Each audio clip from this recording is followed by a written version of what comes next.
Knicks family, what's poppin'? It's your boy. We are here live, getting ready for tonight, ladies and gentlemen.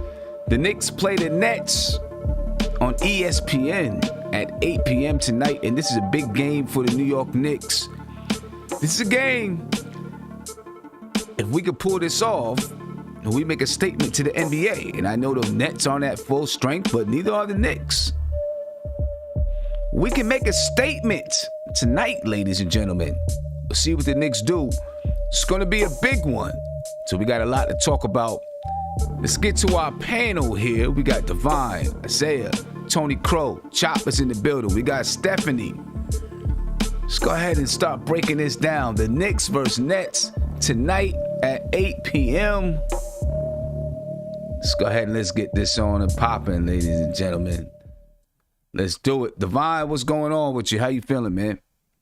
I'm good, man. Salute Sim, MBK. Salute to the panel. Steph, Tom Crow, Knicks and Brutus, Isaiah, man. Chop Low, man. I'm excited, man. This is like crazy right now. I feel like a kid in the candy store, man. I'm letting this time go by, man. I'm excited, Sim. This is a big game for us, man. So I'm looking forward to it. Just competing, going hard, and let the chips fall where they may, man. I'm excited. Yeah, no doubt about it. Isaiah, what's going on, man? What's going on, son? Shout out to Tony, Steph, Chop, Divine. Big game tonight, man. Big game tonight. But regardless of anything, the happiest person on earth right now is Simeon Russell because Nas finally won his Grammy. Yes. So whatever happens tonight, Nas got his Grammy, man. And it's on the front stoop, y'all. His reaction. He was crying, but it's okay. Like the happiest man, regardless of what happened tonight, Simeon Russell. Nas won his Grammy. That's all I'm gonna say. I definitely wasn't crying. You can guarantee that. But I did show off my two vinyl albums.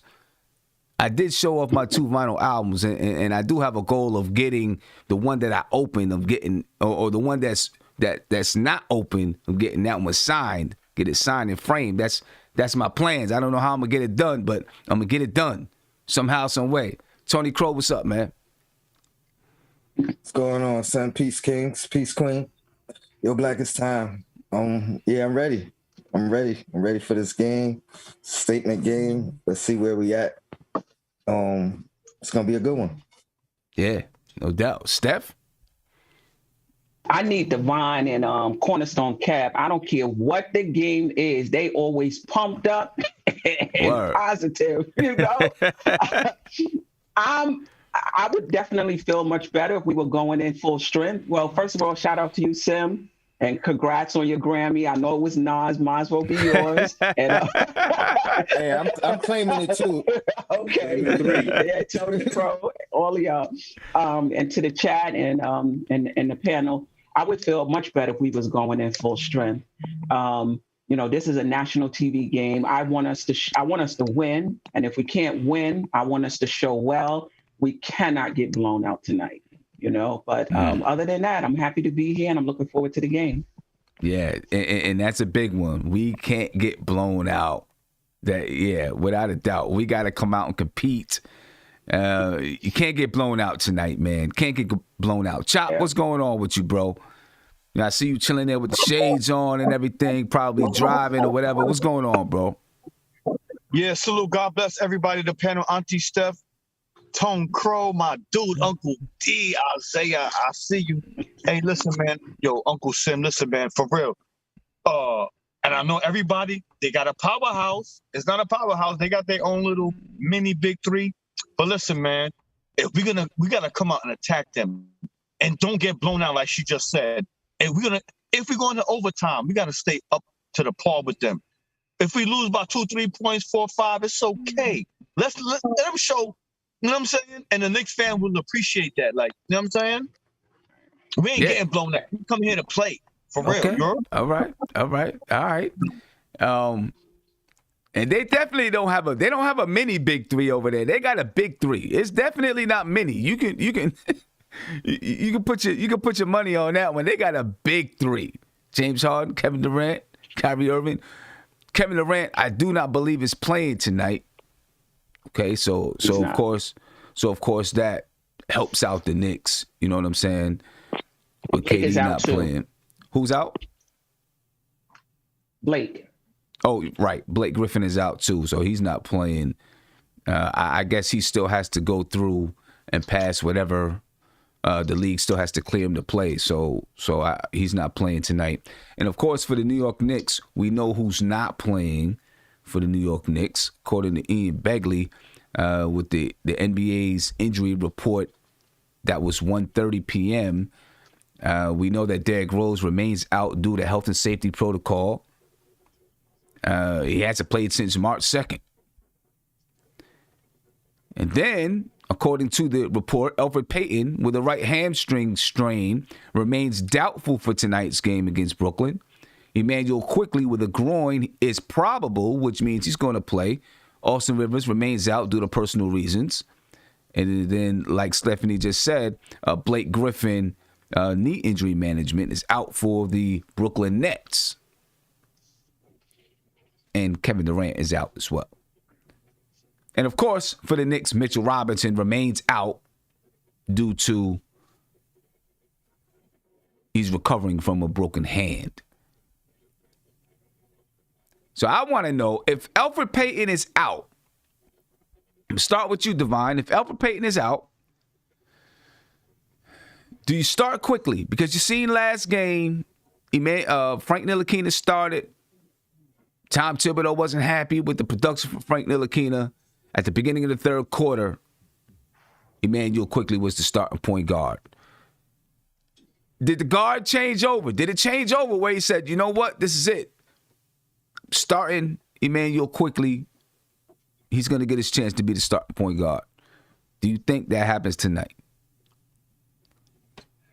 Most likely, yes. I'm kind of iffy on that situation, Sim, because I just think that we losing. If they start Emmanuel Quickley, then at least Alec Burks at the only scorer in that second unit who literally can score. So I'm scared of that. Then I'm also scared that if Quickley go in there and Kyrie Irving get him in foul trouble early by accident, that game is over. If you know, because Kyrie Irving's a real, he got that herky jerky. He goes to the basket good. If Quickley get in foul trouble, man, too early in the game, that's going to be tough to rebound from. So I'm kind of scared on that sense. That's why I like Frank starting, because at least Frank can kind of try to make him play harder than he normally play. He can't stop, but he might contain him a little bit. But like I said, if Quickley he go in there, he go to the lane and quickly try to grab that dude or do something like that. Boom, first foul, first couple of minutes. And then, it's going to be tough, man. So I like him starting because of his injury, but I'd rather for him to stay on that bench with him and Burks coming in, because like I said, if he start, there's nobody literally in that second unit that can put the ball in the hole like just only Alec Burks. Frank can't do it. He don't drive to the basket. Obi them not doing what they're doing. So it's going to be tough, Sam. I really hope that he's coming off the bench. But if he do, I know we just got to ride with him. I hope he don't get in foul trouble, man, and make Kyrie play some defense, basically. Let me ask you this, Tony. If Emmanuel Quickley starts, because one of the things that I always harp on when it comes to Emmanuel Quickley and Alec Burks being in the lineup together is that both of those guys need the ball in their hands to make something happen. Right? If Emmanuel Quickley starts and Frank Ntilikina comes off the bench, now Alec Burks is really the only guy that needs the ball in his hands in that second unit. Do you think it'll open up? I don't want to say open up the floor, because Quickley can spread the floor, right, for Alec Burks. But does it allow Burks to get into more of a rhythm, because he needs the basketball in his hands as well to be effective? So maybe if Quickley is in the starting lineup, Alec Burks is the guy, and maybe he'll play a little bit more efficient. I don't know. What do you think, Tone? Yeah, it's very, very possible. I was gonna say, either way, I'm just gonna trust in Tibbs. I think both options are viable options. I think Divine made a good point with Frank's defense. But what you're saying could work too. The one thing that I am a little concerned with is, we've seen Burks running the point last game a little bit. If Quickley starting, I think that's going to be not only will he have the ball in his hands more, but I think he'll be running the point. So, I mean, that's a little concerning considering he's not much of a passer, but then Frank would be in that second unit. Maybe he could do some more facilitating. It's just, I think the best thing probably would be to start Frank though. Just to keep that bench rotation nice and strong. Pretty much what we've been used to the past couple of days. But again, I'm a trusting Tibbs, so whatever he decides, I'm rolling with it. Yeah. Steph, what do you think? The same thing with Alec Burks. Yeah, I mean, Alec Burks. Is that me? Yeah, Steph. I heard the echo. Yeah, I mean, I think so. He'll have the team to himself. I mean, to me, he's just a chucker. He just dribbles around too much looking for a shot, and he'll have the room to do it if he's playing on the second team, because he'll be pretty much the only offensive player.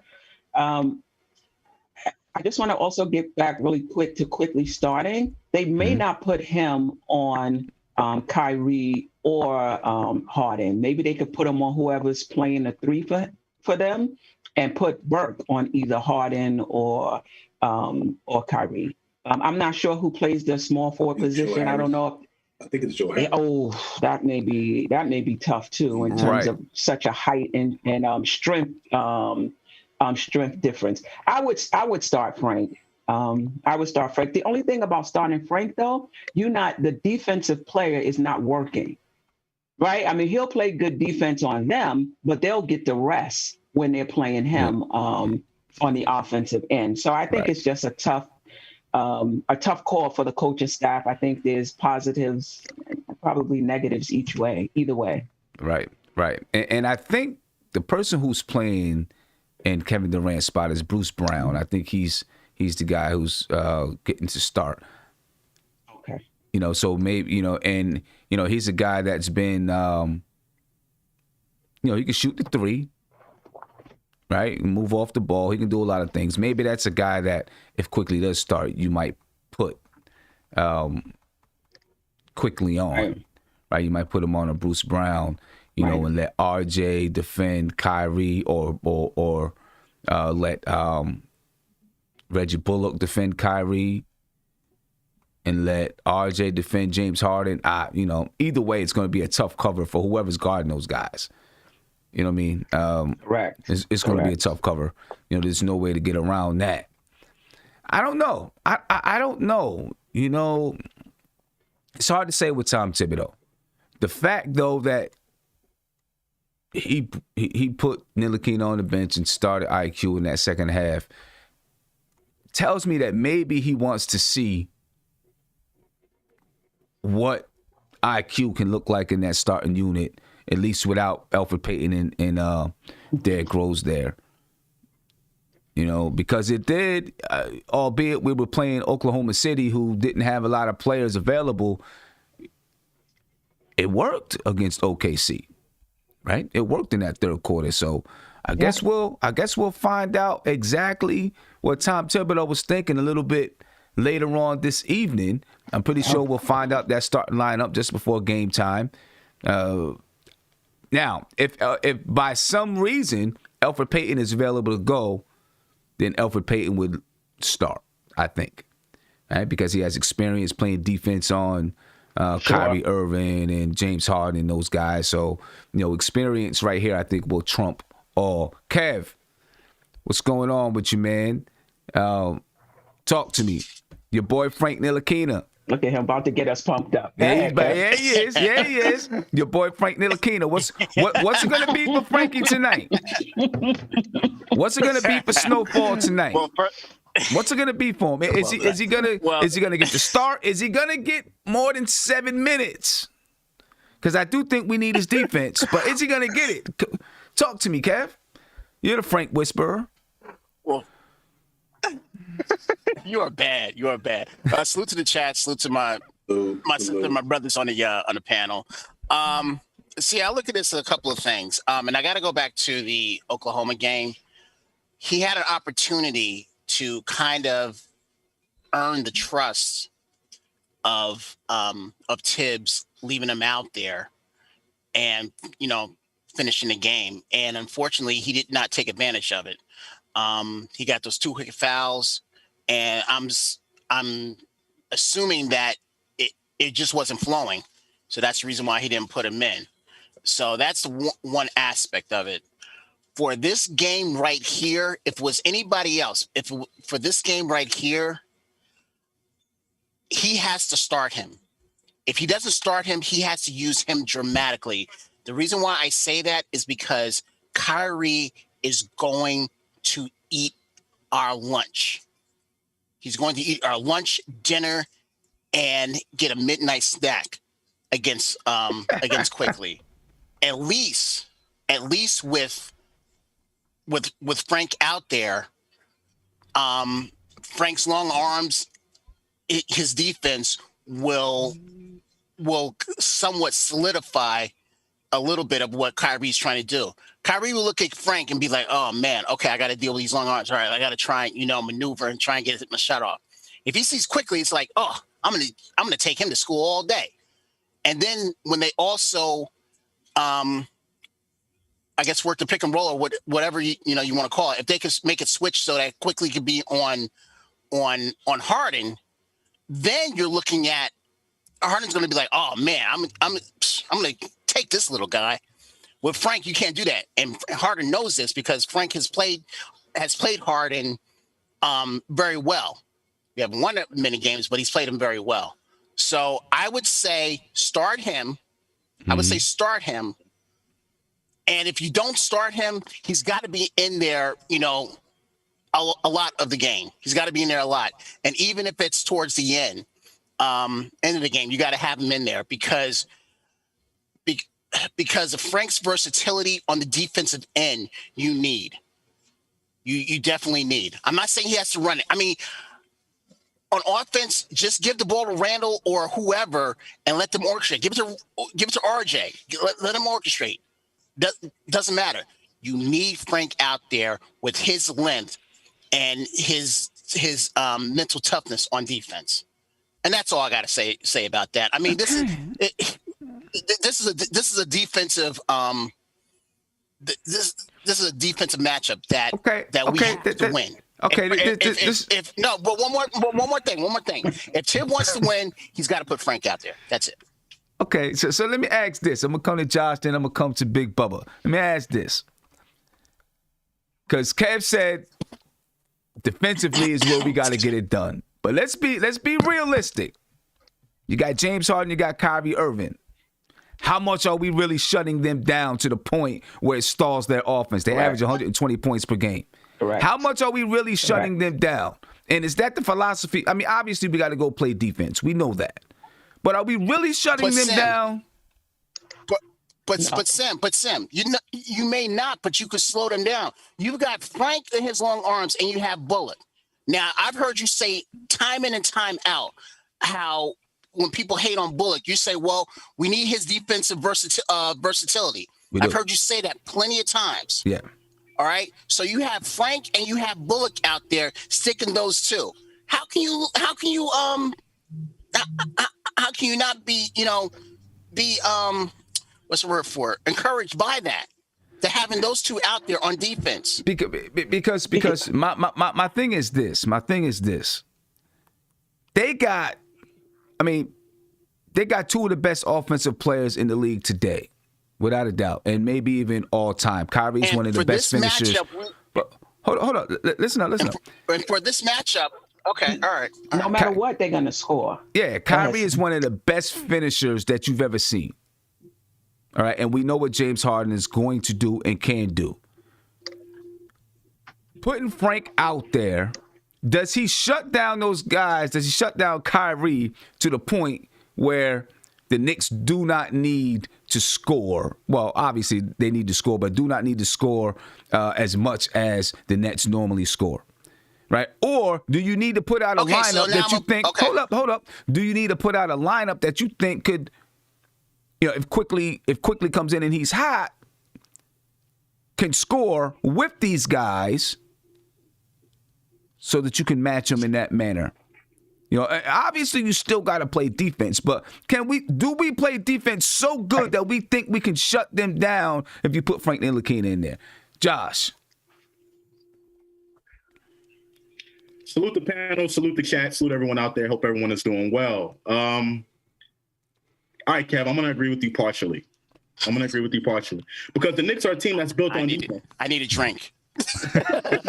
No. I mean, look, the Knicks are a team that's built. They're built to play defense. When they don't play defense, 9 times out of 10, they're not going to win. But Sim is 100% correct. James Harden is one of the best shooting guards of all time, probably top 3 shooting guards of all time, and Kyrie Irving's probably one of the best finishers of all time. All right, so. But Josh, let me ask you this: would you rather have Frank and Bullock sticking Harden and Kyrie? Or would you rather have Quickly and let's say a Knox out there sticking those two? Knox? Where's Knox coming from? Knox is not even in the conversation, though, that's really. Why I'm saying that the versatility of Bullock and Frank on defense cannot be it can't be underestimated. It can. Kev, let me tell you something. This is the thing. The only chance the Knicks have of slowing the Nets down is if they miss shots. There's no way matchup for matchup. I don't care who you put on these guys. You're not going to stop them from scoring based on a matchup thing. These guys are way too good. Kyrie and James Harden. That's not going to happen. I do hear what you're saying. Those are our best defenders. You want to put them out there to give yourself the best chance. But these guys are next level. Okay. I think the only way, we're going to hope that they miss shots, right? We give up a lot of 3-pointers as it is. But I think tonight is going to be just a dogfight. Because it's a crosstown rivalry, I just really think it's going to be a dogfight. I think you're not saying how a lot of these other people saying that it's going to be a blowout with us. You're not saying that, right? No, I think it's going to go to overtime. Yeah. And I think it's going to be a dogfight. I think the Knicks scored the most points they scored the entire season. I think they're going to knock down shots. I think the Knicks are, because Brooklyn doesn't play any defense. So I think it's going to be that type of game. I just think they got too much firepower. The Knicks are not built to go shot for shot with teams like that. Correct. Particularly at the end of the game. So that's how I feel about that. Yeah. Steph, go ahead. I know you were getting ready to say something. Yeah, I mean, we definitely can't go basket to basket with them. We're not built that way. We do have to play good, solid defense, our usual good, solid defense, but we have to score today. We can't expect that we're going to hold them like 20 points below their average so that we could just score what we usually do and win the game. That's a hard ask. So we do have to play good defense, make it tough for them. Maybe we can score them a little bit below, hold them a little bit below their average. That would be great. But we have to score today. Last game, Burt came through with us, I think, double figures. There was a few of us in double figures. I don't remember exactly who. We're going to need the same thing tonight behind Julius, behind RJ. Hopefully Quick doesn't give us 21 points every single game, but we're going to need him to show today. And that's a lot of pressure to put on a rookie. But if we're going to win, we're going to need him to show up. Bullock has to show up. Burke has to show up in order for us to have a chance to win. And obviously, we have to still play the defense we usually play. If we don't do that, it's a wrap. Can I just continue on that? Go ahead. If we do that, we still have to score. Just real quick, I want to. This game kind of reminds me of that Clipper game where the Knicks lost by they lost by over 10 points, but the game was really high scoring, and Knicks fans were happy with the outcome. Oh, we kept up with the Clippers. This is that type of game, the same kind of thing. If we lose, as long as we can keep up with these guys, then I think everyone will be happy with that. Right. Yeah. All right. Let me get the big Bubba here. But shout out to 23 Blade. He said, "Sim, do you trust Frank's defense over IQ's offense?" That's the question. And while I do think Frank Ntilikina can play good defense on a Kyrie or a James Harden, I don't think it's enough to shut them down to the point where you don't need IQ's offense. Right. And Justin Alba, I agree with that. Justin Alba said, if Quickly starts, thank you for the super chat, by the way, he said, if Quickly starts, have him guard Joe Harris and have RJ and Bullock guard Kyrie and Harden. That could be the case, but to be honest with you, for the most part, Tom Thibodeau seems like a guy that goes, position by position. You know what I mean? And I don't know if Joe Harris can really post up or not. He hasn't changed. I'm not sure if he's and if he can, then obviously he'll take Quickly down into the post and we'll have a disadvantage there. So we'll see what happens. Go ahead, Big Bubba. Yeah, everybody's making really good points, you know.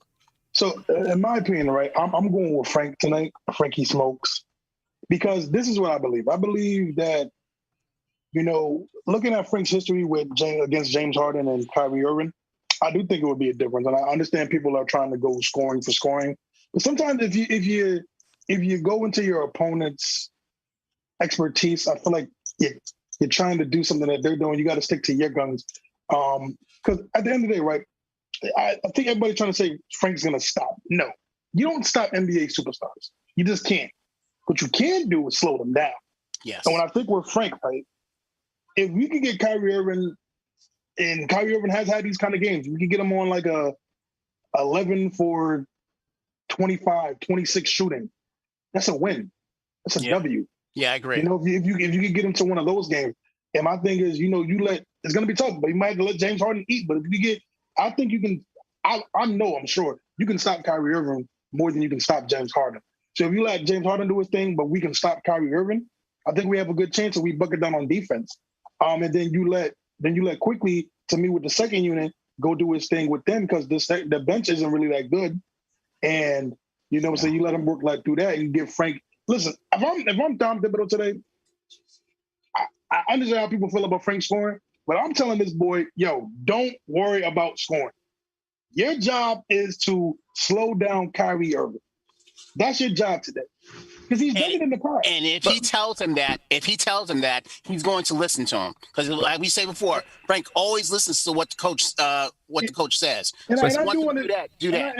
And they'll be resting on offense though, guarding Frank. Yeah, that's my problem. That's my problem. See, my issue is, you know, you're basically now playing. Hold up, you're basically now playing 3-on-5 on the offensive side, because Reggie Bullock, he's iffy. He's sometimes here, sometimes not there. And then Frank Ntilikina. Hold up, and then Frank Ntilikina.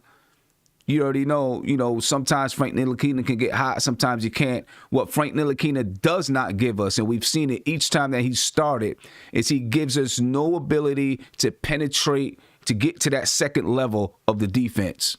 He does not get there.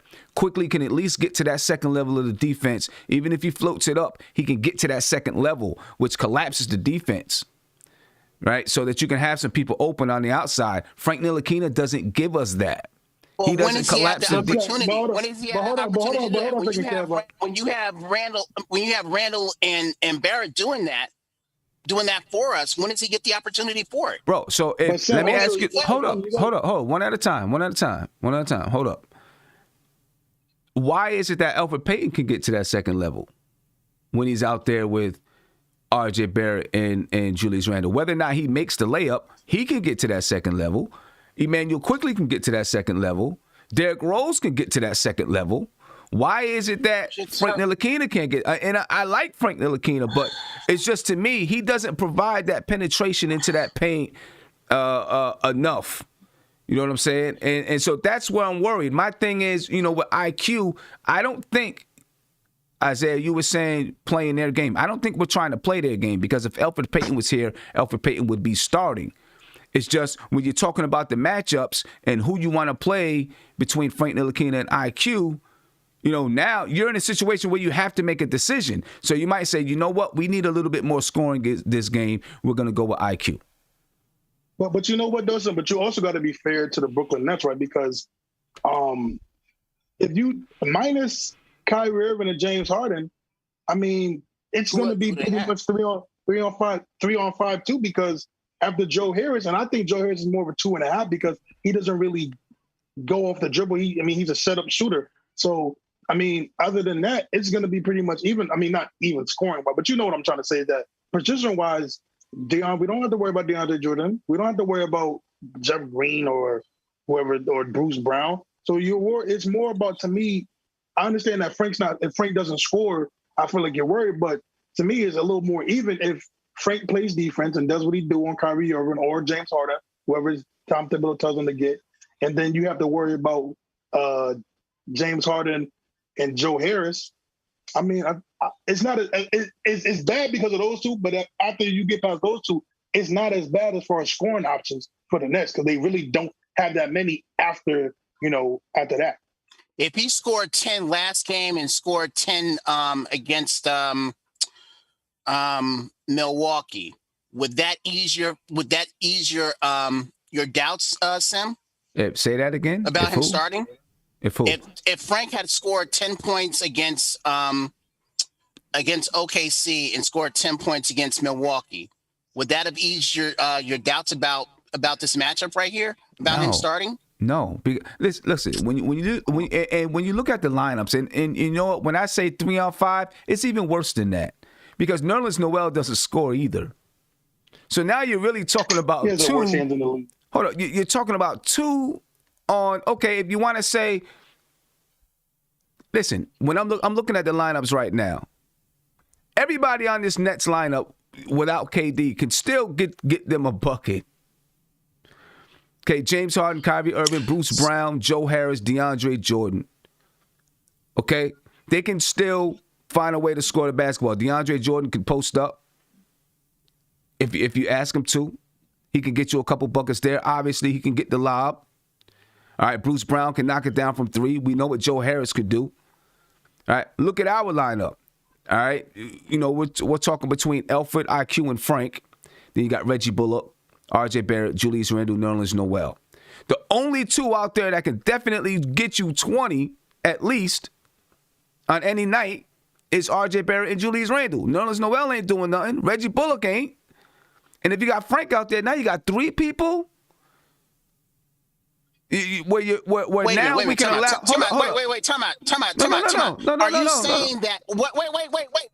Wait, because I'm gonna take you what you just said. You said that in that starting lineup for the Nets, they can get you a bucket. So what you're saying is that Frank and Bullock can't get you a bucket? Is that what you're saying? No. Yes, that's exactly what I'm saying. From him. That's exactly what he's saying. That's exactly what I'm saying. And that's wrong. And I'm saying you're wrong. I'm saying you're wrong. They can't. No, Kev, you're wrong. You're wrong.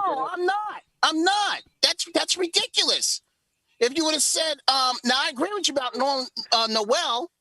I agree with you about Noel, but Bullock and Frank can get you a bucket. They can get you a few buckets.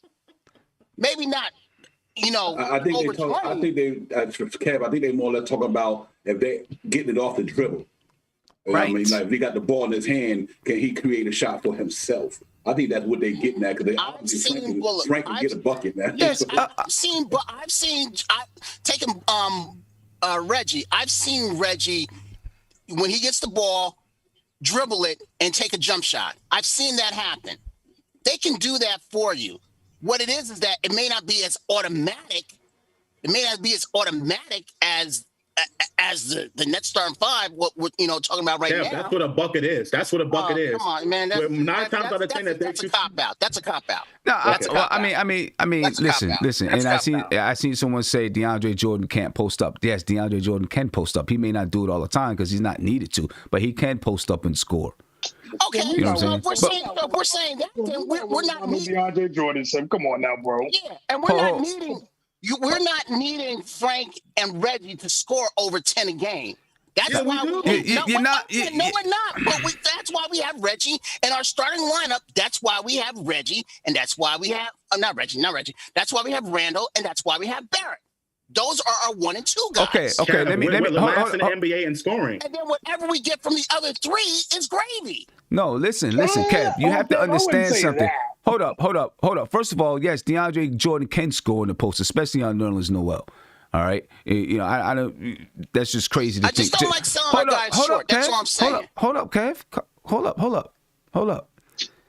What you got to understand is you're playing with 3 guys that can barely score the basketball. Neither one of those 3 guys average over 10 points per game. Right? Now, Nerlens Noel is going to be in the starting lineup. Reggie Bullock is going to be in the starting lineup. You might be really handicapping yourself right now if you just go with Frank Ntilikina against the Nets. I mean, he might. He may. But I just think I think he's going to look differently towards it tonight. and maybe go with IQ. I'm not hating on Frank. I'm just saying, this is what the matchup may dictate. I just don't know if Frank's defense gives you enough. So you're doubting his defense then? Are you doubting his defense? You're not understand. You got to understand what I'm saying. You got to understand what I'm saying. Understand what I'm saying, Kev. Without Frank Ntilikina playing, we're already one of the top defenses in the league. Adding him to the defense does not make you so otherworldly that you can shut down everybody. So what this team really does need is an influx of offense. It's not that I'm doubting Frank Ntilikina's defense. It's that by adding his defense doesn't make us that much better, in my opinion, because we need someone that can score the basketball. Will we need him today? Yes. I don't know if we need him in the starting lineup. That's all I'm saying. That's all I'm saying. Can I say one thing? Okay. All right. Can I say one thing before we move on? Yeah, go ahead. We have 450 people here. Can we get them likes up, people? It's 450 people. Right. We only got 92 likes. So can we get them likes up, please? Yeah, no doubt. God bless. No doubt. Big shout out to everybody that's in the chat. Legion and Knicks podcast is in the chat. Big shout out to Legion and Knicks. CK2K, what up, my brother? Make sure you check out Legion and Knicks tonight. I guess about 7:30 before the game goes live. CP is in the chat. Big shout out to CP. CK2K is in the chat.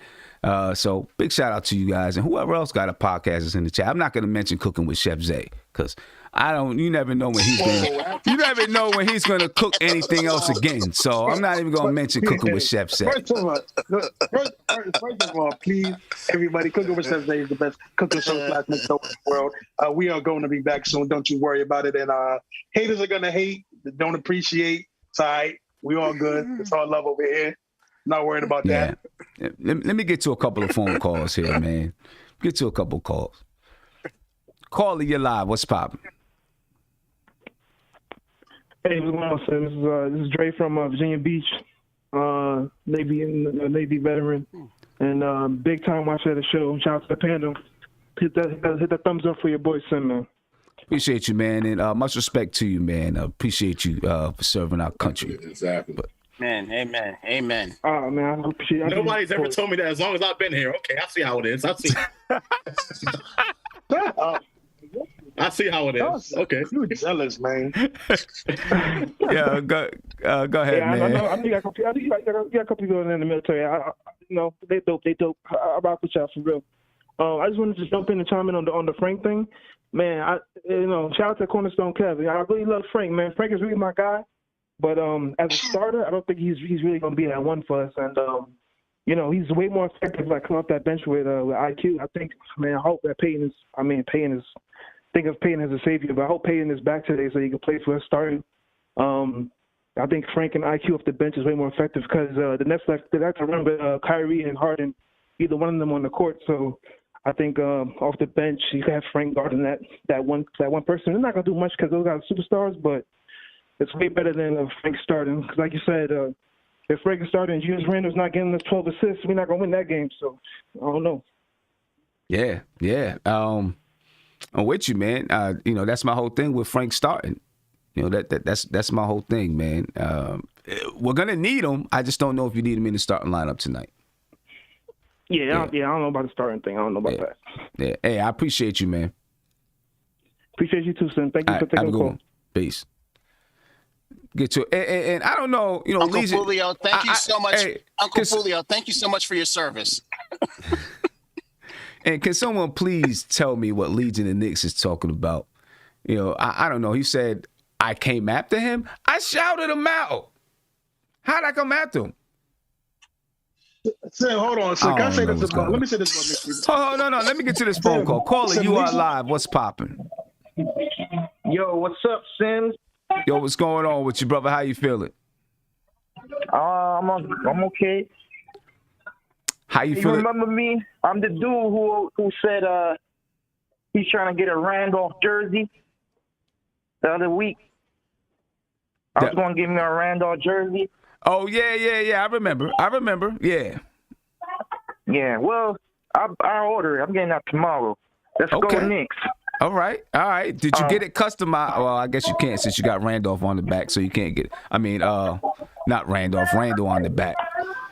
But nah, that's what's up, man. Go get that jersey because you know Julius Randle is doing his thing this year, so that's what's up. But what's going on, man? How you feel about tonight's game? Well, tonight's game. Let me tell you about Ntilikina. He's a bum. I'm sorry. He's a straight up bum. He's garbage. How's he a bum? He's rubbish. How's he a bum? I got to get in He this. needs to sit. He needs to sit down because he'll get me nervous when he have the ball. He can. He'll get you nervous. One thing about Ntilikina, if he gets the ball, he don't need to shoot. He need to pass the ball. Do assist and make defense.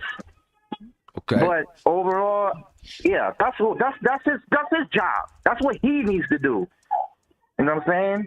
But if they do start him, well, I'm gonna be afraid because I'm gonna be pissed off if he do some weird shenanigans.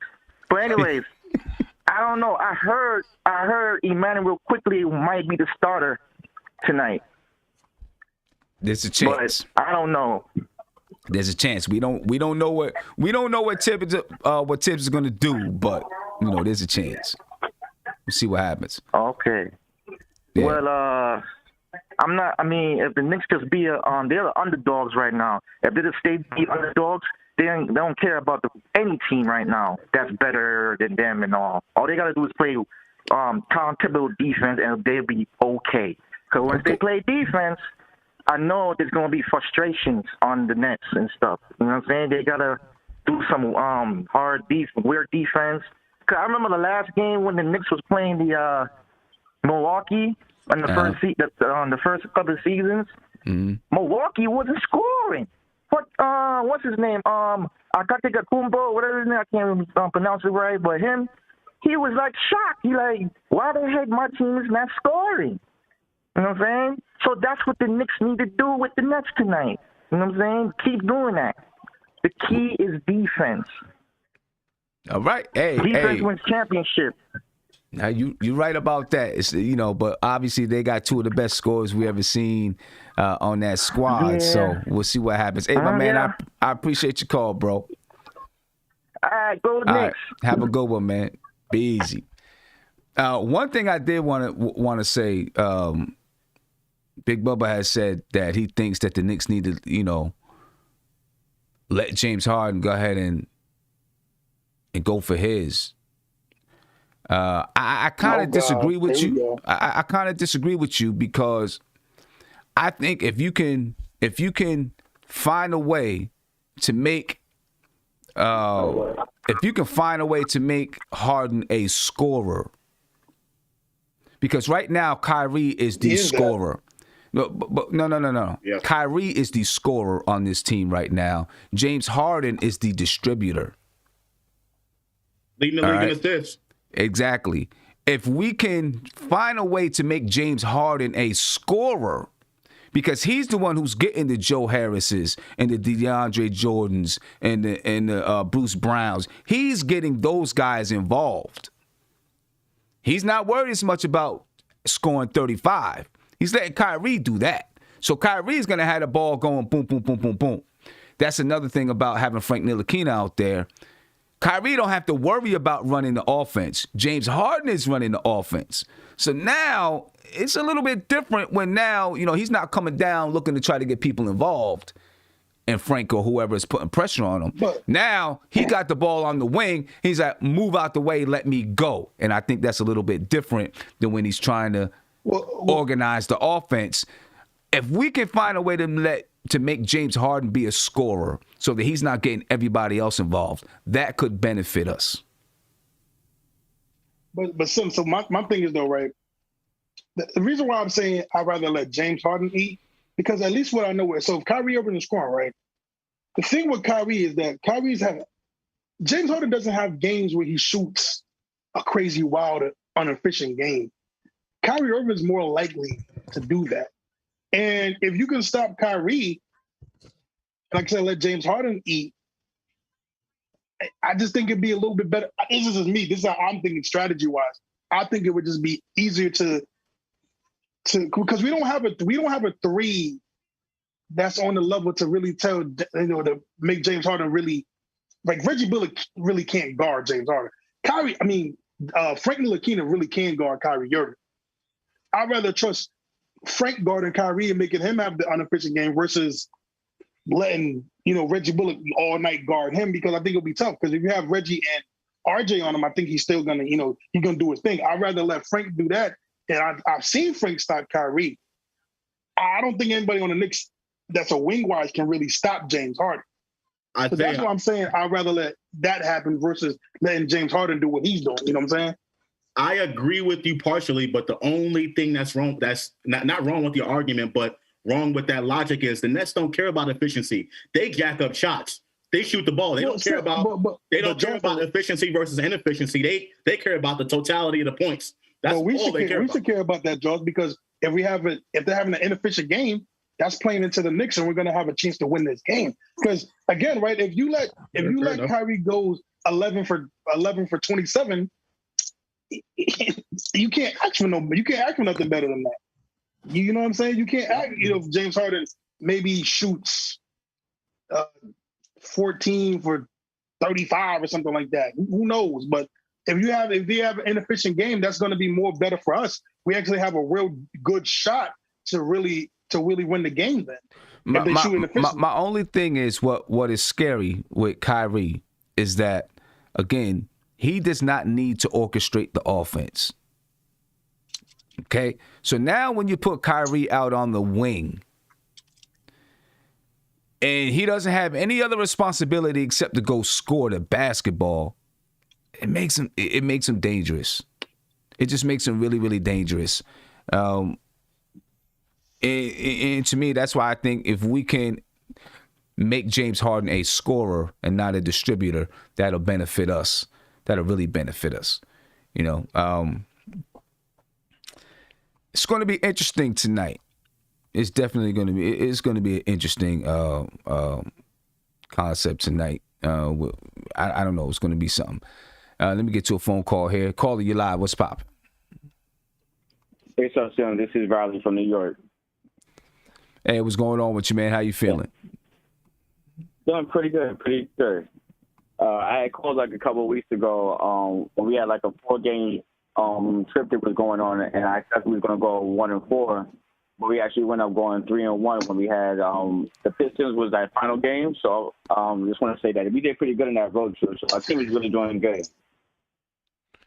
Yeah, but, we did pretty good on that road trip, and now coming back from coming back from the break, we're now 1-1. And we're playing the two toughest teams in the Eastern Conference. So it's gonna be be tough these next two games. I think so. And I change that I like to see in this game is I think I like to see IQ start. Like if you looked at like when Charlotte they started putting LaMelo into the game these past 14 games, he's been putting up 26 and 6. So I feel like and IQ really had a good chance to win Rookie of the Year. So like let's just take the cuffs off of him and see how he does on a stage like this. With Mitch being out, I'm not expecting us to win the game, but so like I think like we should keep Noel's like matched up with DeAndre Jordan, like keep him in the game, and we can play Obi a little bit more to kind of get more scoring to the game. Because Obi, if you see him when he's getting in the game, he's more polished offensively. So this should be a game where we need some points. So I like to see him get a little extra minutes and see how we compete with them a little bit. I mean, I'm hoping that Obi can come in and have a good game. He hasn't shown. I don't know if he's shown that same polish offensively, but if he can give us something tonight, we can use it. We're gonna need to. Whoever can get us a bucket tonight, we're gonna need them to play some basketball. Whoever can get us a bucket. Right, and like I think like because right now I think if we start IQ, like I think as a team we don't need IQ to be like a traditional point guard and distributor. Like that's not his game. He's more of like just a scorer. So we can continue doing our things and keep running through Julius and RJ, and we need spot-up shooters. So IQ will fit perfectly into that game set. Him being like a spot-up jump shooter where they kick it out to different people, and have Bullock and Kevin Knox, compete for minutes because those are good spot-up shooters as well too. So, but that's what I want to say. Other than that, good show, guys. I want to hear the rest of what I got to say. All right. Appreciate you. Legion and Knicks had Sam, something good good in the show chat. Hold. In the chat, Legion and Knicks said, one of the ways that we can make Harden a scorer is by cutting off those passing lanes. Right, so Harden has the basketball. We cut off the passing lanes and don't let him get those passes off and force him to have to go 1-on-1 with Reggie Bullock or whatever. And then if you can make him shoot inefficiently, now you're really doing something there because he's not getting everybody else involved. I think that's going to be a big key to this game. Go ahead, Kev. No, I was just going to say you don't like Obi. That he's on your list, man. No, you it's don't not like that Obi at all. It's not that I don't like Obi. I like Obi. It's just he hasn't shown me what I expected. So I'm just being honest. You know what I'm saying? I'm just being honest. Yeah. Listen. I know Frank is your listen, Kev. I know Frank is your favorite player, and he's averaging his little 5 points a game and shooting 60% from three, and you want to get him in no matter what, at all costs, no matter what. I'm not the same guy. I like Frank, I like Obi, but if they're not producing, then they got to be on the bench. That's it. Right. Kev, is it that funny? Let me get the Steph. Let me get the Steph. Go ahead, Steph. What I will say about IQ starting, we do need the offense, but one of the things we have to keep in mind, we're not going to be able to go toe to toe with them offensively. So we still got to play good defense. Like, we can't just be like, we have to score. They're going to get theirs anyway. They are. But there's a difference between them getting their average and there's a difference between them scoring above average. So our defense does have to keep them either average or below, and our offense has to show up. So that's the only thing about Quickly. I do like the offense that he brings, and we're going to need it. But we're going to need to put some sort of defense on Kyrie and Harden so that they don't go off on us, because there's no way we're going to be able to match that offensively. And there was one other thing. Bullock's defense is not that bad. Like, people talking like Frank's defense is so much better than Bullock. I don't see that. I think Bullock is a very good defensive player from what I see. Now, he don't hit the shots that I want him to hit. There's a lot of shots that are open shots that we can then go up 4, go up 6, and then he missed. They go, things like that. He doesn't hit the timely shots that I would like him to. But defensively, he's not. Defensively, he's good. I don't have a problem with him on either Kyrie or Harden. Yeah, I've never complained about Bullock's defense. Not at all. I think that with the both of them out there, with Frank and Reggie out there, you're talking about two defensive guys that could put pressure on a Harden and a Kyrie. Not slow them down at least. You're right. It's a tough decision because if IQ, he does give us offense, but if he doesn't play enough defense and they go off, now we got to make up for that. That's a problem. That's a problem. So this is a tough situation. It is. I'll be honest with you, man. I disagree with the defense. I mean, Reggie Bullock, I think the defense is a little overhyped, my personal opinion. This is me. I think it's a little overrated. Have you seen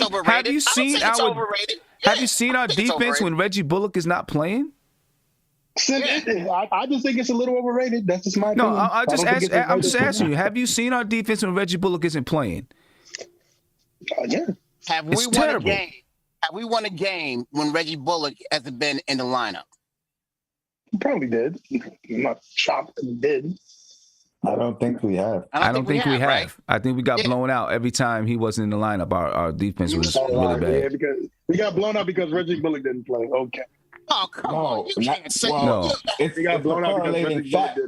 The games he missed, we lost. Yes. That's a fact. Regardless. Overpaying is a good defender from what everybody says, but we won. So. No, but Alfred, it's not. You're changing the subject. Yeah, exactly. If it's a fact, wait. But y'all tell me. Hold on. Y'all tell me Reggie Bullock's a good. Y'all tell me Overpaid is a great defender. Y'all tell me that. But we won. What's that have to do with Reggie Bullock? Yeah, I mean, It's not the fact that they're individually great defenders. It's the fact that relative to everybody else on the team, those are the best defenders we have. yeah, It's not about individually being great I defenders. don't think they're the best defenders we got, but Reggie Bullock Hey. does a really good job mucking up the game. He does a really good job of making it tough on opposing shooting guards and small forwards. He may not hit those timely shots, and he does not hit those timely shots when you need it. Right. But his defense is good. Right, and he adds just that little cog that this starting unit needs to make their defense work, because he's good at chasing guys around off screens. All right, he's decent in the pick and roll defense. He can play one-on-one defense. We miss his defense when he's not there. That's clear. You just described Frank, who does all that better. He does the pick and roll better, individual But defense we're not talking about Frank Ntilikina. We're not talking about Frank Ntilikina playing instead of Reggie Bullock. What are you talking about? We're not talking about Frank Ntilikina starting over Reggie Bullock or not. We're talking about Frank Ntilikina starting at the point guard spot and having Frank Ntilikina and Reggie Bullock in at the same time. I don't understand what you're talking about. Yes, and by the way, when we went out on that West Coast, we beat Golden State. Reggie was playing in there. The next three, he was not, and we went 0 for 3. So what are you saying? Yeah, let me get to Tony. Go ahead, Tony. First off, let me apologize for my birds. They always want to be in the show. So my bad for that. And it's daytime, so they up. So I hate to say it, but I agree with Big Bubba and Kev as far as I think our best option to start the game is Frank, and for a couple reasons. Not just because of Frank, but I'm afraid of starting IQ and him getting in foul trouble early, because that's going to change the whole game the rest of the way. So that's a big risk that I'm considering. Maybe letting him come off the bench faster if need be. If Frank doesn't have it, we bring him in that way. So that's one point. Another thing about Frank is I think quickly in the game they're gonna attack him regardless. Whether it's Kyrie or Harden, they're gonna attack him. They're gonna look to get him in trouble. I like him against that second unit where he's been in that role. We know what he can do, and it's a less higher grade player going against him. But with Frank on the floor, I think they may go after him with his ball handling. So that is a risk. So I think the ball is probably going to have to be in RJ and Randall's hand a little bit more. Right. But on the offensive end, I don't think they're going to consider him, Frank, as much of a threat, which until it's going to leave him open more. And we like the way he's been shooting all year long. So one thing I disagree with Big Bubba is I wouldn't tell Frank, don't worry about the offense. I would tell Frank, we need you aggressive tonight. We need you looking for your shot. We need you to be a threat. Because additionally, I don't think they're going to be looking at Frank that way. Another thing I would explore is playing some small ball against the Nets with Randall at the 5. I think that's going to be number one. I think Randall will be able to get any shot he wants at the 5. Jordan does not like to come out on the perimeter, so that's going to open things up that way for Randall's shot. And then if he does come out, now the paint is open. Yeah. So those are just a couple of things that I would consider. Start. And you got to play Obi at the 4. That's what I was going to ask. I don't know what he's going to give us. I mean, yes. I mean, we could pull Knox out. I was just thinking get him out. Absolutely.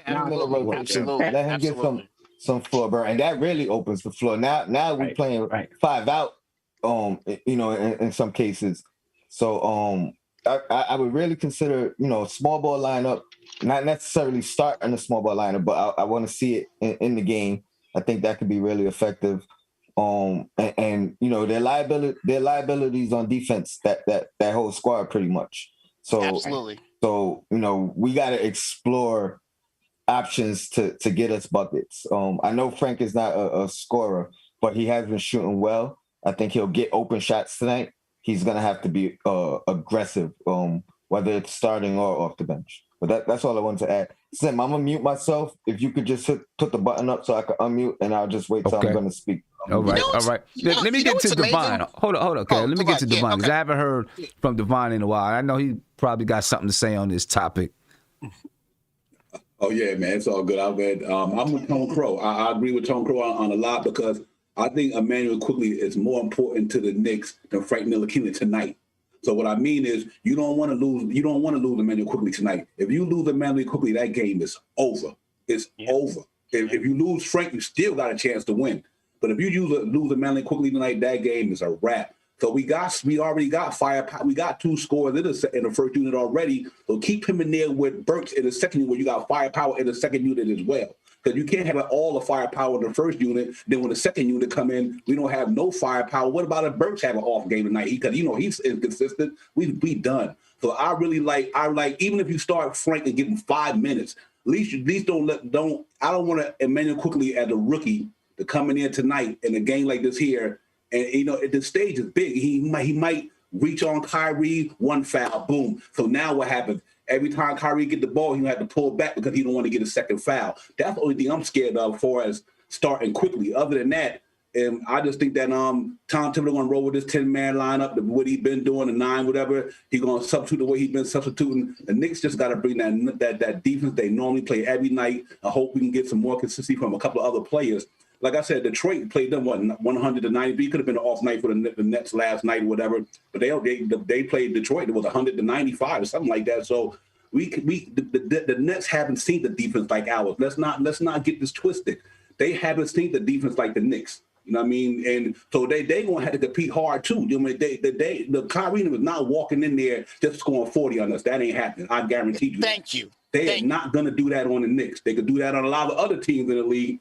They're not doing it because that's what we built on. We are built on a defense ball club. Hopefully our offense come around and give us some points. But you best believe we're going in there to play defense tonight. If we get some good offense from a couple other players, we're going to be in that game. But for the Quickly thing, I don't have a problem starting Quickly because he deserved to start because he could play. My only concern is if that boy get in foul trouble, you turn the TV off early tonight. That's all I worry. You talk about the world. Wait, 1 second. But when you talk about the world, it's on ESPN, so everybody's watching. Everybody.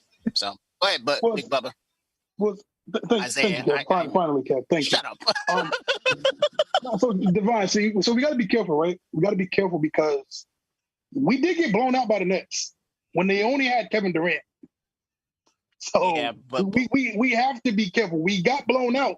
And they didn't have Kyrie Irving. They literally had Kevin Durant and Joe Harrison. We got blown out. But Isaiah, we're a better team than that team that they blew us out. But you can't go by that, though. Exactly. The Nets lost 13 games this year. We lost 19. Yeah. It's not like they can't get beat. You know what I mean? They're an NBA ball club like everybody else. They can get their butts whipped. Just because they got all that offense, they give up a lot of points as well. But we down some people, though. Yeah, but you know what? I just think that we just got to go in there and play our game, leave it all on the floor. That's why we 20-19. We've been down players all year long. At the beginning of the year, we lost players. Everybody lose players. It's association. They got their best players hurt.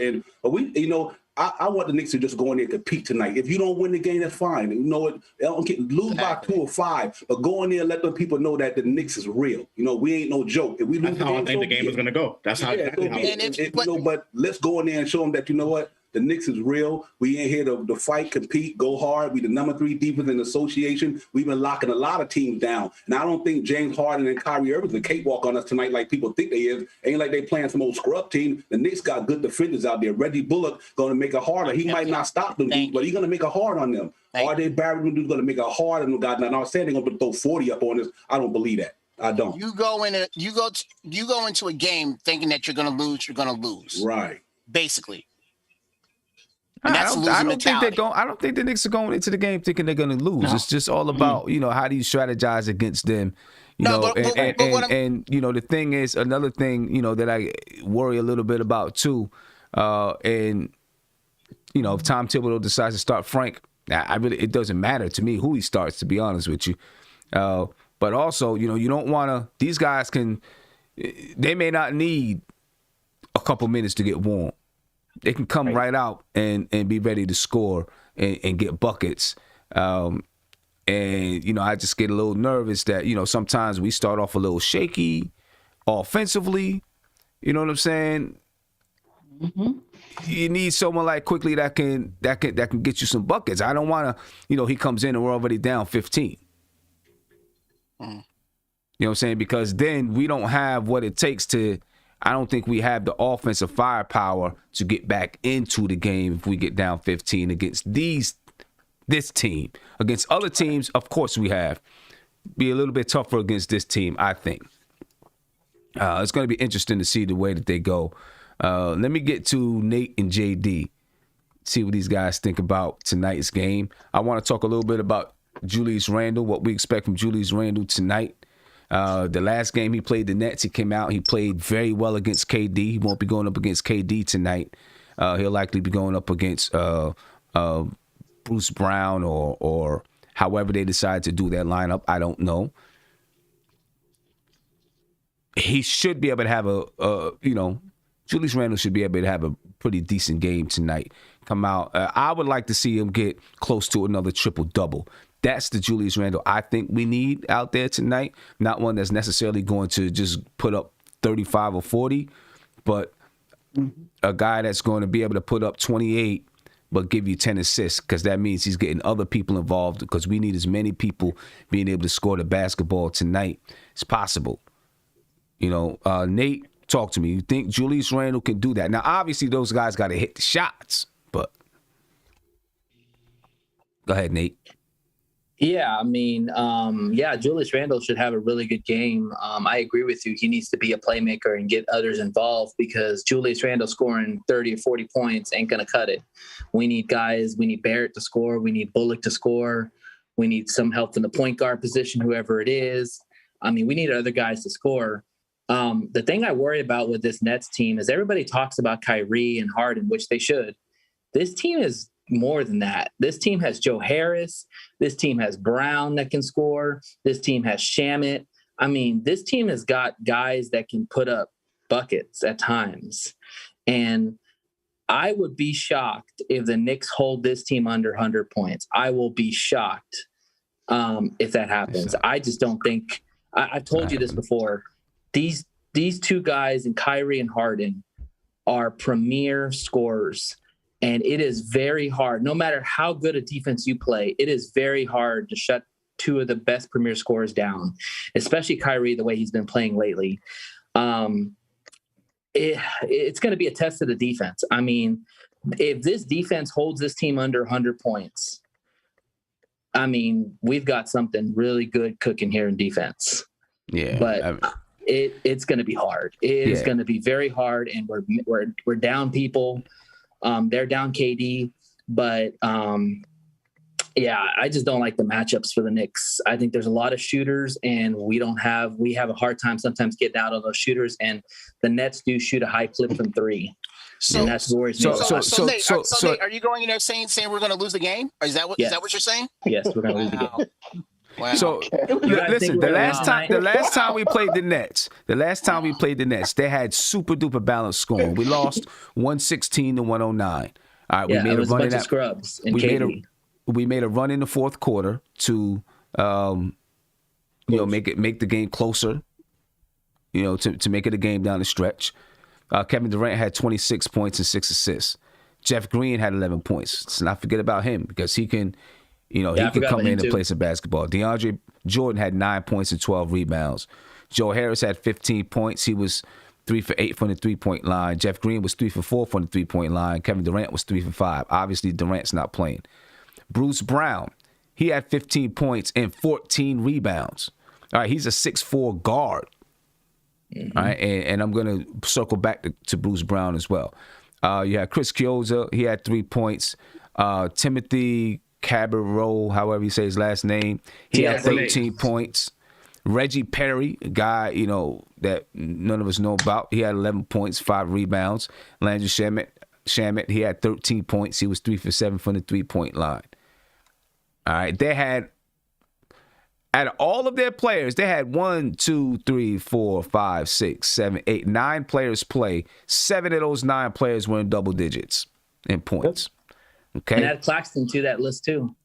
And as for the Knicks, RJ Barrett had 20. Julius Randle had 30 points and 7 rebounds. Mitchell Robinson had 10 points and 12 rebounds. He's obviously not playing. Elfrid Payton had 7 points. Austin Rivers had 8 points. Quickly had 19 points against them last time. Obviously, Kyrie Irving didn't play. Nerlens Noel, he only played 14 minutes. He had 2 points, 3 rebounds. Kevin Knox had 13 points. Obi Toppin, he only played like 57 seconds. That was his first game back from injury. Now, here's the thing, right? We talk about in the event that Emmanuel quickly does start, that's when you can use you can put RJ Barrett on either RJ Barrett on either Kyrie Irving or James Harden, and then put Reggie Bullock on the other, right? When you talk about defensively, and then have IQ defending Bruce Brown. That's something that you could do if you weren't confident in IQ defending Kyrie Irving.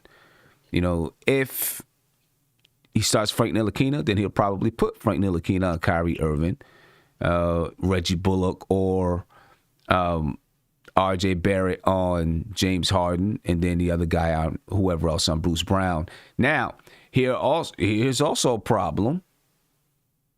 If Joe Harris is starting and Julius Randle is guarding Joe Harris, that could be an issue for Julius Randle, with Joe Harris being out on the perimeter, right? So there could be some matchup issues there as well,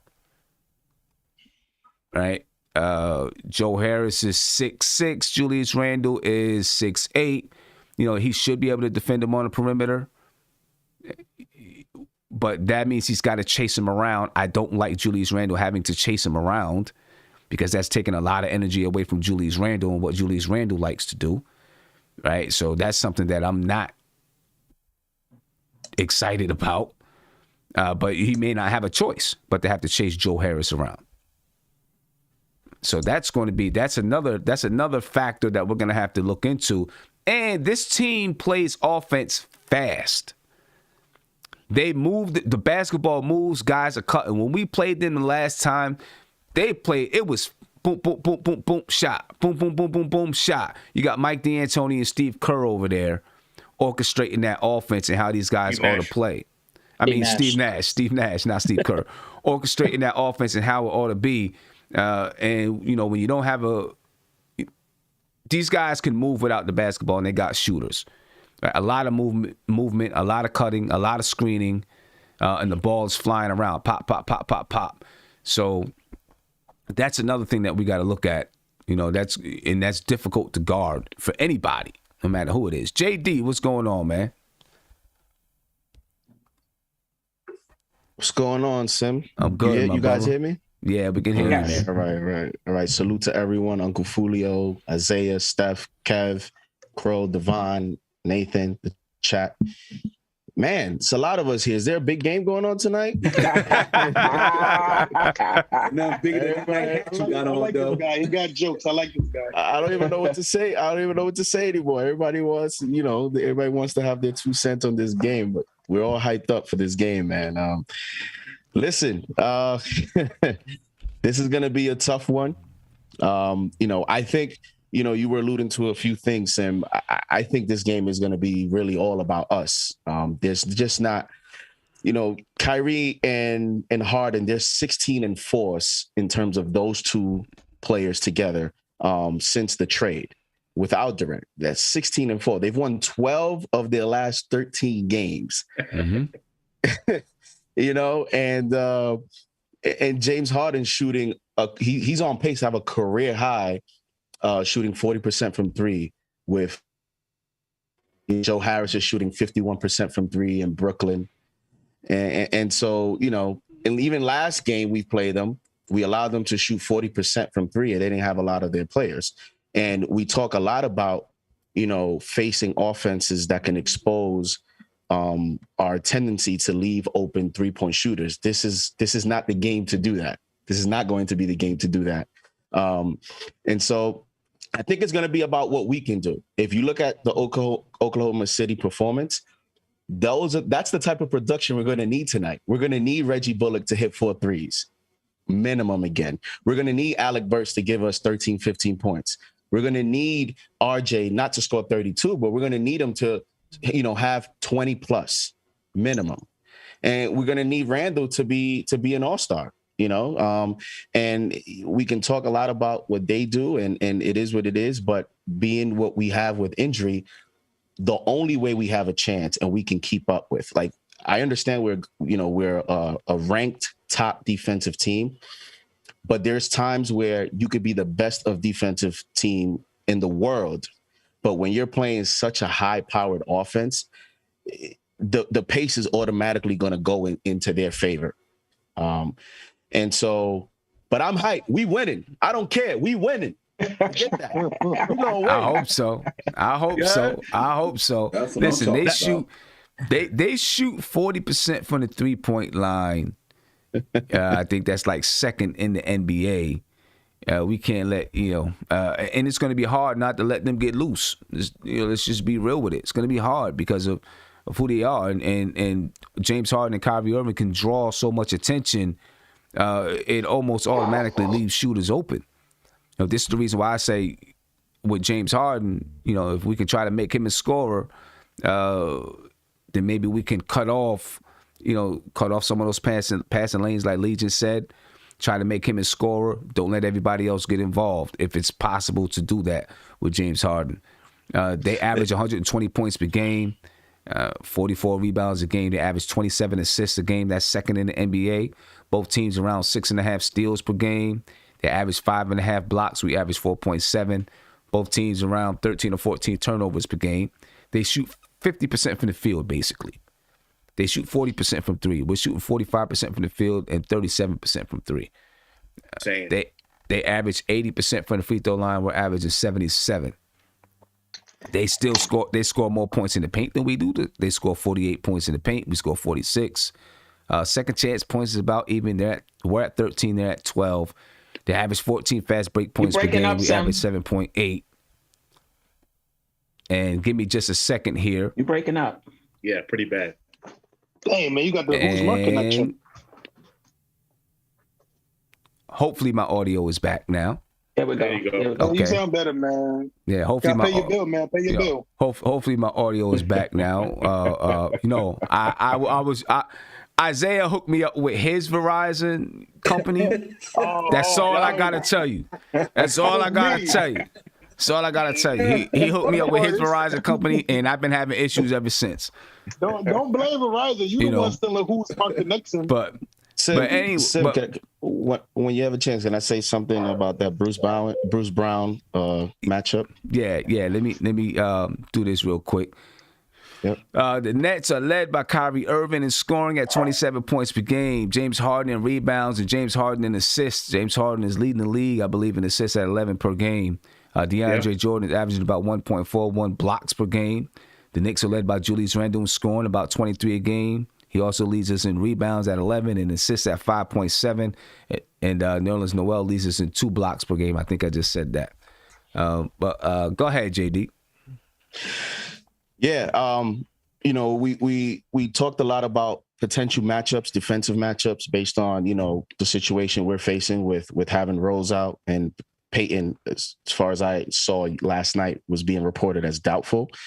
So does Frank start? Does Quickly start? What I will say is when Quickly is on the floor, I want to see if he learned from his experience during the last game against the Nets, because he went up against Bruce Brown, and Bruce Brown bullied him to the paint a lot, if we all remember. Mm-hmm. He had a lot of easy baskets. He had 6 offensive rebounds as well, and a lot of them was due to his strength over Quickly and getting in position to get offensive rebounds. So out of the 14 he had, 6 were offensive. So I don't know if Tibbs is concerned about that and just decides to throw him at Kyrie, but if he does throw him at Bruce Brown, it tells me that they've watched film, that Quickly understands his matchup. But I want to see the execution. I want to see if he's learned from that, because that's development. It may bypass us as fans, but inside the locker room, those are the things that they look at. And so I want to see that. That's something I'm interested in. And real quick, because I know there's a lot of us, everybody has something to say. Everybody tune in to the Legion tonight. I know he's going to be hyped for this game, so I know his play-by-play is going to be fun. So everyone that's watching, you know, if you can tune in tonight, that'll be dope. Yeah, no doubt about it. Hey, John. Don't What's encourage that whack show, man. Don't encourage that whack show. That's so whack. Let me get to a couple of super chats. Riley, thank you for the super chat. He said the Knicks need to do whatever to draft Cade Cunningham. He said only RJ, Randall, IQ, and Mitch are untouchables. Both picks available too. He is the truth. You know what? We can read that back later on after this game when we get down to the end of the season. Dan Alcanet, thank you for the super chat. He said he said laugh out loud. Then after tonight, we got the 76ers. Talk about tough. Yeah, there's no doubt about that. We got the 76ers tomorrow night, although they are down Joel Embiid. And I'm not sure about Ben Simmons. And then BX Jedi, thank you for the super chat. He said the Knicks win first buzzer beater of the season. I'll take it. Go ahead, JD. Nah, I don't know if you noticed. This is not only us. The chat is on fire. There's a lot of Net fans in here. So yeah, I know it's Nets fans in there. It's always Nets fans jumping in, talk or whatever. We welcome them. We welcome them. There's no malice. Yeah. We're giving analysis both ways. I think it's fun. You know what I'm saying? It's always Nets fans in there. You know what I mean? They're welcome to call up. I'm about to get to a phone call after Tony Crow. Go ahead, Tony. That was it, man. I just want to let them know. Call up and voice your opinions. Don't just stay in the chat, man. We want to interact with you guys. Yeah, Nets fans scared though, Hey, Sim. I'm sorry. Before you get to the caller, right, Sim? One more thing. We have 530 people here. We only have less than 200 likes. Can we get those likes up, please? Let's get those likes. Run it up. Yes, sir. We have less than 200 likes and 500 people. I'm not the smartest tool in the shed, but that ain't good math. It's the Net fans. It's the Net fans. It's the Nets fans. Yeah, the Net fans like, nah, we not smashing that one. Hey, caller, you live. What's popping? Hey, Sam, what's going on? Hey, what's going on with you, man? Hey, man, I just one quick thing on the OKC quickly. With Tibbs, the timeout he used at the end of the third quarter with like 3 minutes, I thought that was a great timeout that got them to close the quarter the right way on like the first half in that game. So I wanted to show love there. Yeah. Also in the fourth quarter of that game, when he called a timeout once they cut it to 4, another good timeout to get Randall back in the game. That's good coaching. I want to see Quickly start tonight, Sam. I think it's the right time. I think the kid he deserves it. I think it's a big moment tonight. I don't think it's going to phase him. Even if he struggles, we need him tonight. We need his scoring tonight. And I just feel like there's energy in the air that it's time for Mr. Quickly to start for this team because we need Randall tonight, and in order to get Randall, we need Quickly. So I want both of them out on the floor as much as possible. That's all I got to say. Okay. Hey, and listen, as long as he's playing well, he's going to be out there on the floor. And Randall's probably going to log 40 minutes tonight. You know what I mean? RJ too. He's probably getting 40 minutes tonight as well. Especially if the game is close. But hey, I appreciate the call, man. Thanks, man. Yeah. Let's get to another call here. Let's see. Maybe we got a Brooklyn Nets fan. Caller, you live. What's popping? Oh, I guess they hung up. Caller, you live. And maybe it wasn't Nets fan. They got spooked. Caller, you live. What's popping? What's up, Sam? What's going on with you, man? Not much. Yeah, I just I had to call in about this whole situation with the Nets. So if you look at our routers, you got Harden, Kyrie, and Joe Harris. Uh-huh. They outplay 3 of our guys easily. So there's really no way to win unless we're able to corral their points to 1 or 2 guys and that our bench finally steps up and take over their bench, because our bench is a little bit better than theirs. Yeah, that's with the whole our Frank conversation. So our bench is better than theirs with Quickly on the bench. We're quickly on it, yeah. We're quickly on it.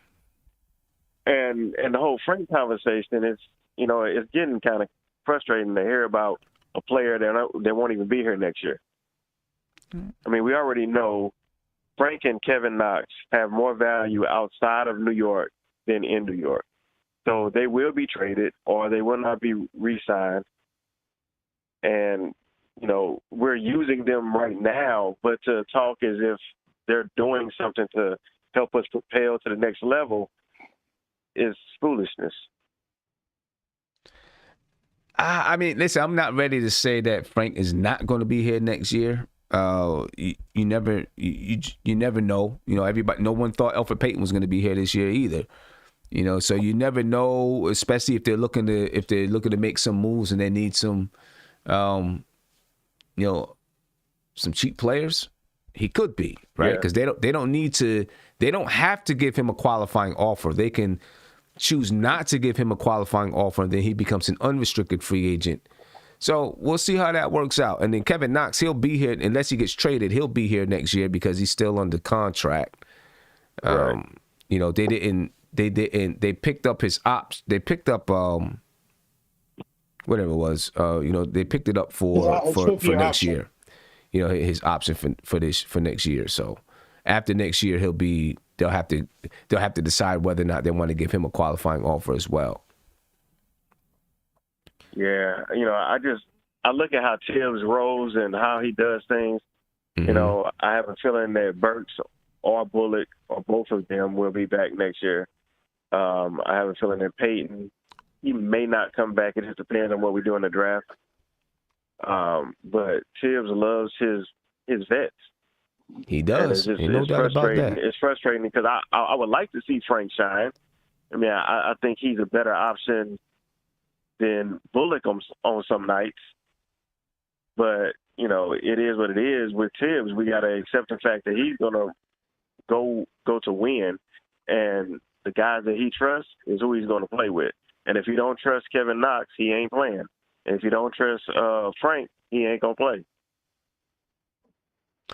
Yeah, that's it. That's it right there. If you don't trust him, you're not playing him. That's the bottom line with Tibbs. If you don't trust you, you're not playing. And it says a lot when it says a lot when he doesn't play you, right? Mm-hmm. And you got Reggie Bullocks and Alec Burks and guys playing over you. So anyway, hey, I appreciate the call, man. I appreciate it. All right, thank you for your time.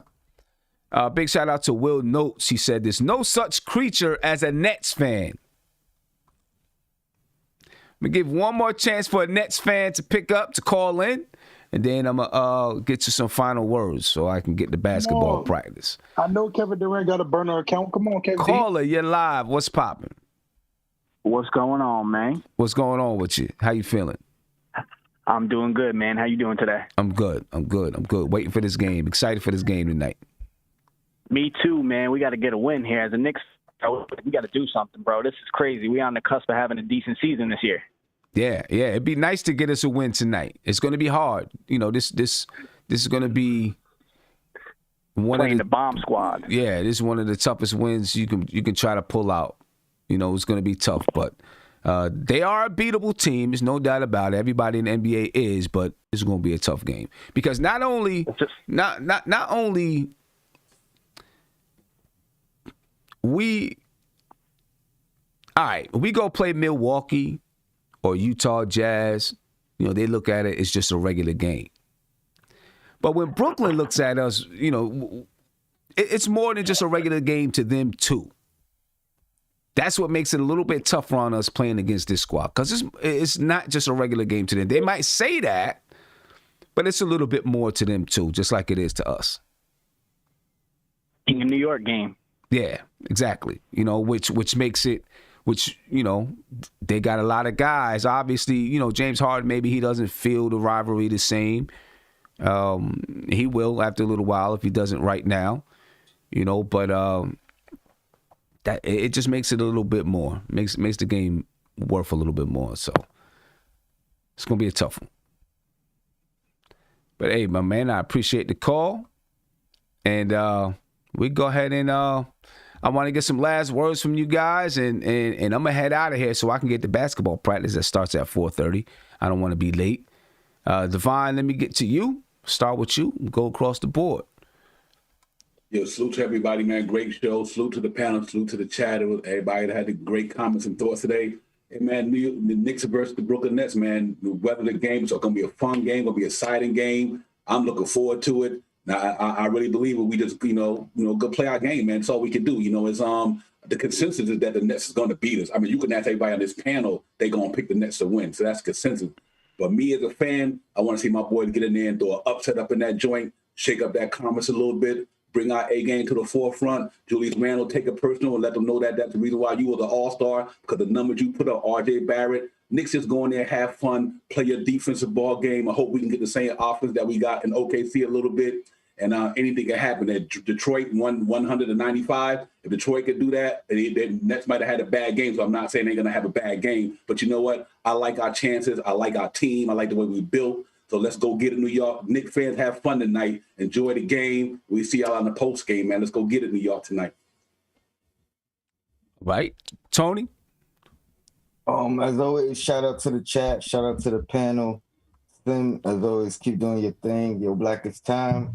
I'm ready for this game, man. I'll see you guys tonight. All right. Steph? I'm glad I didn't have to follow Divine. You know what the passion is. I think it's going to be a tough one for us tonight. I would like our chances much better if Mitch and our 2-point guards was there. So I think it's going to be tough, not impossible, but tough. Like we've been saying, we can't go points for points for them. We do have to play good defense, try to keep them down a little bit, and everybody has to show up. I think there's pluses and minuses whether we start quickly or Frank. Oh, we lost. We lost you.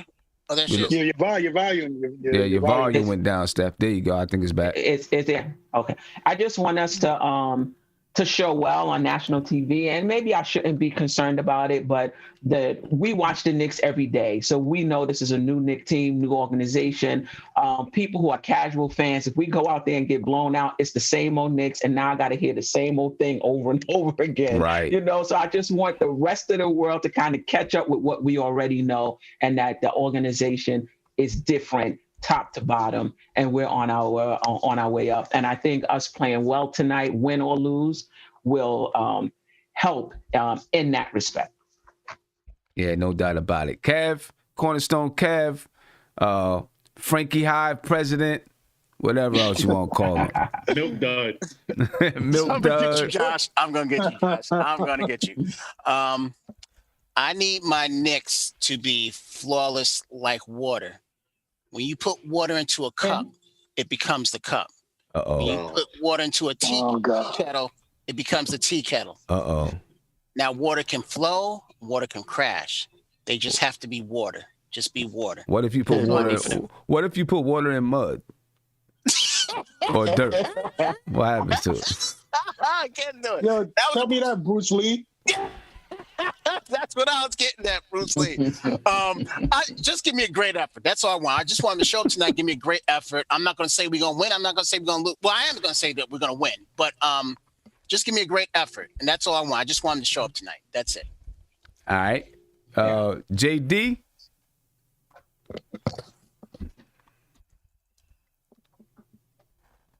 You got to unmute yourself, JD. You got to unmute yourself. Don't be surprised. My last words is don't be surprised if Frank starts. We've seen this before. Tibbs is very consistent. And he may, this is a game that Frank would need, you would need Frank to play against Kyrie. Because if he doesn't start, then I don't know if Frank even sees the floor tonight. And then the rotation gets short and, most of our players are going to play a bunch of minutes. So, we're the underdog, and this is one of those games where I just have to sit back and see it as it happens, see what happens. And the last thing I actually have a question for you, Sim. Since we do have Net fans here, and since this is a Nets topic, Nets game, would you be bothered, or do any of you guys, will you guys be bothered if the Nets win the championship this year as a team in New York? That's a good question. Let me look at Kev. Would I be bothered? Yeah, I would. I'd be bothered. I don't want them to win the championship before the Knicks do. I'd be bothered. I'm not rooting for them unless they're in the finals. I'll tell you that. But hey, JD, you know what I find though? You know what I find is that, all right, you have some Nets Twitter accounts and all that stuff that, you know, always want to keep the Knicks name in their mouth and all that kind of stuff. But most of the Nets fans support the Knicks too. Knicks fans don't support the Nets. Exactly. But there are a lot of Nets fans that do support the Knicks. You know, I have found that. My best friend from high school is a diehard Nets fan. One of the very few. No, I'm just playing Nets fans. But you know, he's a diehard Nets fan, and I can say what you're saying is true because, you know, we've had a long relationship, and he never trash talks me. He never nothing. We beat them. He doesn't say anything. He just keeps it moving. Right. So, yeah. So it's their time. Wouldn't bother me. It's their time. It's their time right now. But they got to win it first. I have them winning it. That's why I asked the question, because I don't know how anyone stops these players. Yeah. Go ahead, Josh. So I am a born and raised Brooklynite. You know what I mean? I was very happy when the Nets came to town because finally this city was able to get some competition, and it wasn't this big monopoly on basketball that the Knicks have had for years. And, you know, I was very happy when they came here. I would be a little bit upset if the Nets got it before us, but I also would be happy because that'll force Jim Dolan to become a competent owner and actually do something with this team for once. So, yes, that's where I'm at with that. And I'm just happy that, you know, there's a real rivalry now with basketball in the city, and it's good for the city. I'm expecting the Knicks to lose today 135-130 in overtime. I think RJ is going to go have another 30-point game, and Randall's going to have another 30-point game. Okay. All right. Big Bubba, it's on you, man. Somehow, some way, you got the last word. I'm not sure. I'm anticipating it, but you know. Sam, sometimes Sam, you gotta say the best for last. You know what I'm saying? You ain't the best. You ain't the best. You ain't the best. I know the hell it ain't you. I will say this though, to respond to what JD said real quick, man. It's funny because my best friend, he's a diehard Nets fan. He's like, you know, went to the games back in New Jersey. He saw the Jason Kidd and Vince Carter triple-double game, and he hates me and he hates the Knicks. So God bless your friend, because he already told me when the Nets win, he's gonna buy me a Kyrie Irving jersey. We're gonna have to go to the parade. So yeah, that's good though, man. But you know what, Sim? It's gonna be a hard-fought game tonight. I guess I'm gonna go on Guillermo's whack show tonight. He begged me to come. Guillermo begged me to come on the show. He said that the show's not doing good. He wants me to come. So I'll support my little brother, and I will get on that show for him. But you know though, Sim, before we go, I would really like if we can get you 300 likes before the show's over. We got almost 500 people in here. And you know what, Sim? I know a lot of people don't like you, but you deserve a like. Yeah, I don't know why. You know, most people don't. Every time someone tells me they don't like me, they say, it's like, I don't know why you mess around with that guy, Big Bubba. So, yeah, I ain't messing with you. Because if you mess with Big Bubba, you must be shiesty too. That's, you know, so that's what I always get. You know what I mean? Well, first of all, I'm the most likable person here next to Steph. So don't get it twisted. But seriously, though, man, we're going to have fun tonight. Shout out to Knicks Leasing Podcast. Shout out to you. Shout out to all the NBA creators. We're doing some big things. MBK family, we are on and popping. I think we don't like you. We don't like you. Kev, be honest. I'm going to be real honest with you, Kev. A lot of us don't like you. We just tolerate you because we are sick and tired of that damn lie. I don't know what that guy's talking about. You know what I'm saying? He has a penchant to go on forever, ladies and gentlemen. You know, he says a lot but doesn't say nothing at all. I don't know how you manage to do that. That's almost impossible to do, but he says a lot without saying nothing. I don't get it.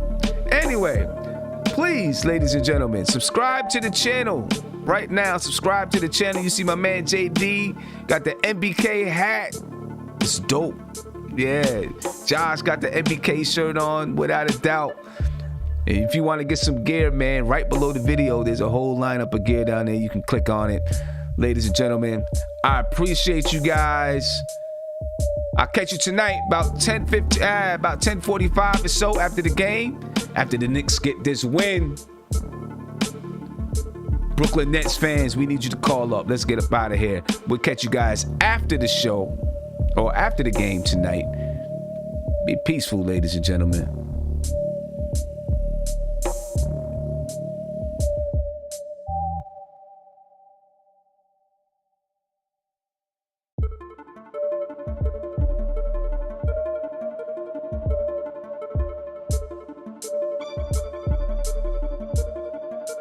That's the G.